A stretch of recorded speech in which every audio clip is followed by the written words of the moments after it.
देखिए फिर से ऐसे मूवी मोड में कर लीजिए। इंट्रोडक्शन है टू मैनेजमेंट अकाउंटिंग, ठीक है, तो रिवीजन है इसके लिए।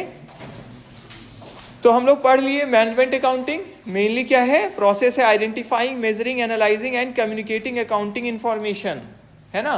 किसको असिस्ट करते हैं इसमें, मैनेजमेंट को, किसके लिए, planning, controlling and decision making, जो पीपीटी में फर्स्ट ही वाला में था, है ना, जो पहला क्लास लिए हम लोग इंट्रोडक्शन वाला, उसमें था। तीन मेन चीज है ना, प्लानिंग के लिए, कंट्रोल के लिए और डिसीजन मेकिंग के लिए।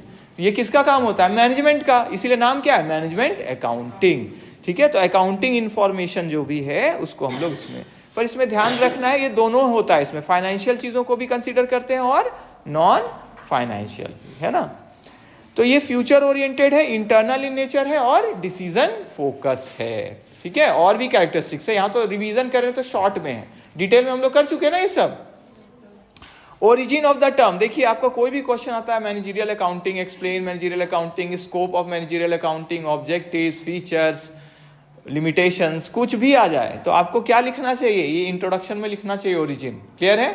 और ओरिजिन यहाँ डिटेल में नहीं है, इसलिए हम ब्रैकेट में लिख दिए हैं। क्या देखना है आपको, व्हाट्सएप ग्रुप में जो भेजा गया है ना, उसमें है ना कि फ्रेंच वर्ड मैनेजरी करके है ना, और अकाउंटिंग वर्ड, अकाउंटिंग वर्ड कहाँ से आया है ना, मैनेजरियल अकाउंटिंग वर्ड कहाँ से है, तो वो वहां से देखना है आपको, ठीक है। क्लियर है सबको, अकाउंट वर्ड कहाँ से आया है, ठीक है। तो फ्रेंच और लैटिन ओरिजिन भी है, तो मैनेजमेंट और अकाउंटिंग दो टर्म हो गया ना, तो दोनों का ओरिजिन वहां भेजे हुए हैं, ग्रुप में भेजे है ना, ठीक है। तो वहां से आपको लिखना है, यहाँ शॉर्ट में लिखा है बस कि मैनेजरियल जो रिलेटेड टू मैनेजमेंट फंक्शंस और अकाउंटिंग, रिकॉर्डिंग, एनालाइजिंग, फाइनेंशिंग, यहाँ बहुत शॉर्ट में लिखे हो क्योंकि रिवीजन वाला है। मेन आप वहां से देखिएगा और उसको लिखिएगा तो ज्यादा बेटर है, क्योंकि वो क्या प्रैक्टिकल बनाएगा आपका आंसर को, बहुत अच्छा बना देगा, है ना, अच्छा लगेगा, ठीक है। तो developed in the early 20th century due to industrial growth and need for managerial decision. हम लोग जानते हैं पहले मैनेजरियल अकाउंटिंग से पहले क्या था, फाइनेंशियल अकाउंटिंग ना, फिर क्या आया हमारा कॉस्ट अकाउंटिंग। तो ये तो लेटेस्ट वाला चीज है ना मैनेजरियल अकाउंटिंग, क्लियर है। मैनेजरियल अकाउंटिंग का ही दूसरा नाम क्या बोलते हैं हम लोग, मैनेजमेंट अकाउंटिंग, सेम चीज है, क्लियर है। सिंपल में मैनेजमेंट के लिए जो अकाउंटिंग होता है, या उन लोग को जो हेल्प करे डिसीजन मेकिंग में। तो जैसे हम लोग बजटिंग अभी पढ़ेंगे, स्टैंडर्ड कॉस्टिंग पढ़ेंगे, मार्जिनल वेरिएंस एनालिसिस जो है ये सब पढ़ेंगे, ठीक है। तो वो सब क्या करता है, हेल्प करता है, ब्रेक इवन पॉइंट, तब ना डिसीजन लेते हैं कितना हमको बनाना है ना, हमको क्या करना चाहिए, हमको क्या प्रोडक्ट बनाना चाहिए, मार्केट से खरीदना चाहिए, हमको मशीन खरीद लेना चाहिए या रेंट पे ले लेना चाहिए, मेरे लिए क्या फायदा है ना। तो ये सब हेल्प है, ये सब अकाउंटिंग जो मैनेजमेंट को हेल्प करता है डिसीजन लेने में, उसको मैनेजमेंट अकाउंटिंग हम लोग बोलते हैं, ठीक है। ऑब्जेक्टिव्स ऑफ मैनेजमेंट अकाउंटिंग क्या है, इसका उद्देश्य प्लानिंग एंड बजटिंग, है ना, प्लान करते हैं हम लोग, बजट करते हैं, डिसीजन मेकिंग है, कॉस्ट कंट्रोल, कॉस्ट रिडक्शन जो पढ़ ही रहे थे अभी हम लोग, ठीक है। परफॉर्मेंस इवैल्यूएशन, कैसा परफॉर्मेंस रहा हम लोग का, एफिशिएंट यूटिलाइजेशन ऑफ रिसोर्सेस, ठीक है, कितने अच्छे से हम यूज कर रहे हैं, कोऑर्डिनेशन और कंट्रोल, कितने अच्छे से कोऑर्डिनेट कर रहे हैं, तालमेल बैठा रहे हैं, कंट्रोल कितने अच्छे से कर रहे हैं।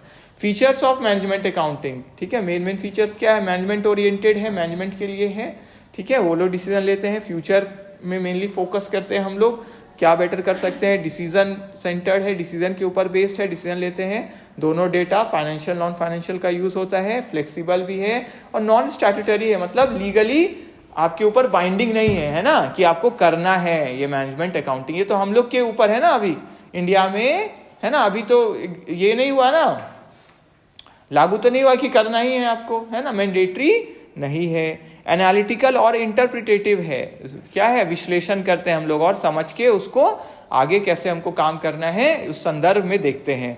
सेलेक्टिव इंफॉर्मेशन सिस्टम है, कुछ कुछ इंफॉर्मेशन ही तो लेते हैं, जैसे फाइनेंशियल अकाउंटिंग में तो पूरा साल भर का क्या प्रॉफिट लॉस हुआ वो एक बार में ऐसे पता, लेकिन इसमें क्या है, हम सोच सकते हैं कि सिर्फ एक क्वार्टर में, एक महीना में, 2 महीना में, 10 दिन में क्या मेरा पोजीशन रहा, उसको हम लोग देख सकते हैं, है ना। और पर्टिकुलर इंफॉर्मेशन जो हमको चाहिए उसको ही कंसीडर कर सकते हैं। स्कोप ऑफ मैनेजमेंट अकाउंटिंग, क्या क्षेत्र है इसका, फाइनेंशियल स्टेटमेंट का एनालिसिस हम लोग करते हैं। कॉस्ट अकाउंटिंग होता है यहाँ, कॉस्ट अकाउंटिंग मतलब क्या, इसके क्षेत्र में आता है, क्योंकि वहां से भी तो क्या लेते हैं, डिसीजन लेते हैं ना हम लोग, वहां से भी इंफॉर्मेशन लेते हैं जिसके बेसिस पे डिसीजन लेते हैं हम लोग। फिर बजटरी एंड बजटरी कंट्रोल दोनों हैं इसमें पढ़ेंगे जो हम लोग, standard costing, variance analysis, marginal costing, CVP analysis. CVP क्या होता है, cost volume profit analysis.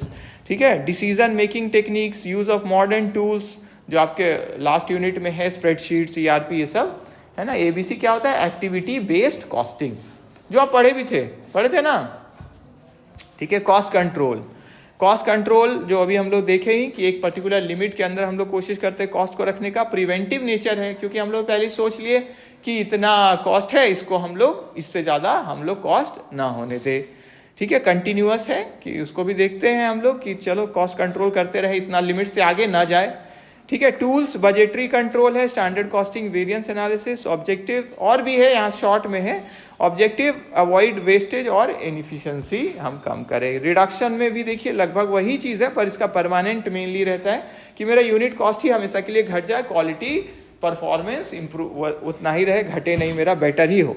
Nature corrective है, पहले ही से हम होने ही नहीं देते हैं उस चीज़ को ना, करेक्टिव, ठीक है। इवन कॉस्ट कंट्रोल में भी कुछ इस तरह का आ सकता है। और इनोवेटिव है, क्योंकि कंटिन्यूअस बेसिस पे है, ठीक है। यहाँ करेक्टिव, वहाँ प्रिवेंटिव। एक बार चेक करिएगा तो हम जो डिटेल में भेजे हैं उसमें प्रिवेंटिव करेक्टिव कहाँ लिखा हुआ था, ठीक है। थोड़ा हमको लग रहा है इसमें ऊपर नीचे वाला हो गया है। टेक्निक्स देखिए, वैल्यू एनालिसिस, ऑटोमेशन, स्टैंडर्डाइजेशन, जिससे मेरा हमेशा के लिए कॉस्ट घटे, जो बात भी किए हम लोग। ऑब्जेक्टिव लॉन्ग टर्म है इसका, है ना, लॉन्ग टर्म में मेरा एफिशिएंसी बना रहे, कम्पिटिटिवनेस भी रहे, ठीक है, हम बाजार में प्रतिस्पर्धा अच्छे से कर सके।